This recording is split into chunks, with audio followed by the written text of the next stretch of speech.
தமிழ்நாட்டு மக்களையே அதிகார மமதியில் ஆளும் பாஜக அரசு பாசிசம் கொண்டு செயல்படுகிறது என்று குற்றச்சாட்டு முன்வைக்கப்பட்டுள்ளது. நிதியமைச்சர் நிர்மலா சீதாராமன் பங்கேற்ற கூட்டத்தில் அன்னபூர்ணா ஹோட்டல் உரிமையாளர் எந்த விதத்திலும் தவறாக பேசவில்லை என்றும் ஜெயக்குமார் தெரிவித்திருக்கிறார்.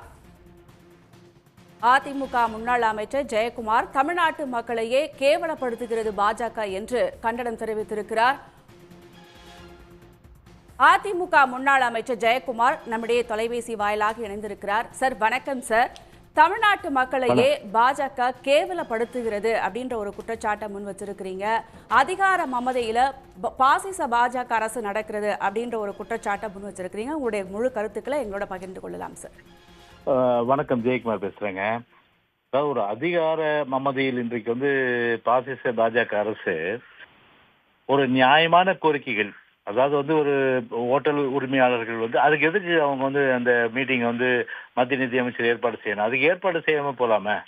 ஆனா ஏற்பாடு செஞ்சுட்டு ஒரு கருத்துக்களை ஒரு ஜிஎஸ்டியில இந்த மாதிரி ஒரு முரண்பாடு இருக்குது அப்படின்னு சொல்லிட்டு அந்த கருத்தை ஒரு ஜனநாயக ரீதியில தெரிவிச்சது கூட அவர் அழைச்சி மிரட்டி மன்னிப்பு கேட்க இருக்கிறது எந்த விதத்திலயும் ஜனநாயகவாதிகள் நிச்சயமா ஏற்றுக்கொள்ள முடியாத ஒரு விஷயம்.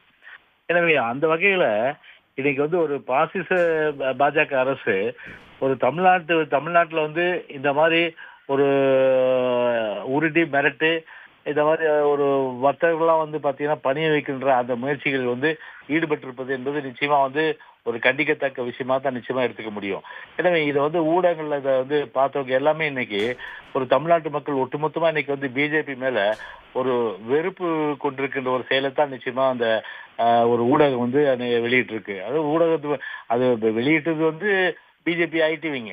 அந்த பிஜேபி ஐடிவிங்க வெளியிட்டதுக்கு அண்ணாமலை வருத்தம் தெரிவிச்சாரு. ஒருத்தர் ஒரு அசிங்கப்படுத்தி கேவலப்படுத்திட்டு அப்புறம் வருத்தம் தெரிவிக்கிறது எந்த விதத்துல நியாயம்? அது அப்படி என்ன ஹோட்டல் உரிமையாளர் தவறா பேசிட்டாரு? அவர் இருக்கிற நடைமுறையை தானே அந்த உரிமையாளர் பேசினார். அவரு அது பதில் சொல்லிட்டு போங்க. இல்லைன்னா இது குறித்து நாங்க ஜிஎஸ்டி கவுன்சில் மீட்டிங்ல நாங்க எடுத்துரைக்கிறோம்னு சொல்லிட்டு போங்க. அதை விட்டுட்டு போய் கூப்பிட்டுட்டு மிரட்டுறது, அதை வீடியோ எடுத்து போறது, இந்த மாதிரி ஒரு கீழ்த்தரமான இந்த செயல்ல இந்த பிஜேபி இப்போ இதுலயே என்னன்னா திருமதி வானதி சீனிவாசனா அவங்க ஒரு கருத்து சொல்றாங்க. அதே போல இவரு அண்ணாமலை பார்த்தீங்கன்னா வருத்தம் தெரிவிச்சிருக்காரு. அப்ப பாத்தீங்கன்னா வார் ரூம்ன்றது திரு அண்ணாமலை ஏற்படுத்திருந்து இப்ப இதுக்குதானாப்பா இந்த மாதிரி ஒரு இன் கேமரால் நடக்கிற அதை கூட எக்ஸ்போஸ் பண்ணி அதுல ஒரு ஆனந்தம் அடைஞ்சிட்டு அதன் பிறகு வருத்தம் தெரிவித்து ஏற்றுக்கொள்ள முடியாத செயல். ஏன்னா தமிழ்நாட்டு மக்களை பொறுத்தவரை அது உண்மையா பார்த்துட்டு இருக்காங்க. எனவே இந்த பாசிச செயல் ஒரு அதாவது இது உரிமையாளர்கள் ஹோட்டல் உரிமையாளர்கள் மட்டும் இல்ல, ஒட்டுமொத்த தமிழ்நாட்டை அவமதிக்கின்ற செயலாகத்தான் நிச்சயமா அது ஏற்றுக்கொள்ள முடியாது.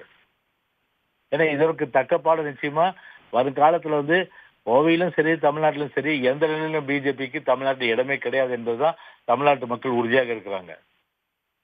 சார், ஒரு நிகழ்ச்சியில அன்னபூர்ணா ஹோட்டல் உரிமையாளர் தொழில் ரீதியா ஒரு கேள்வியை தங்களுடைய கருத்துக்களை முன் வச்சிருக்காரு.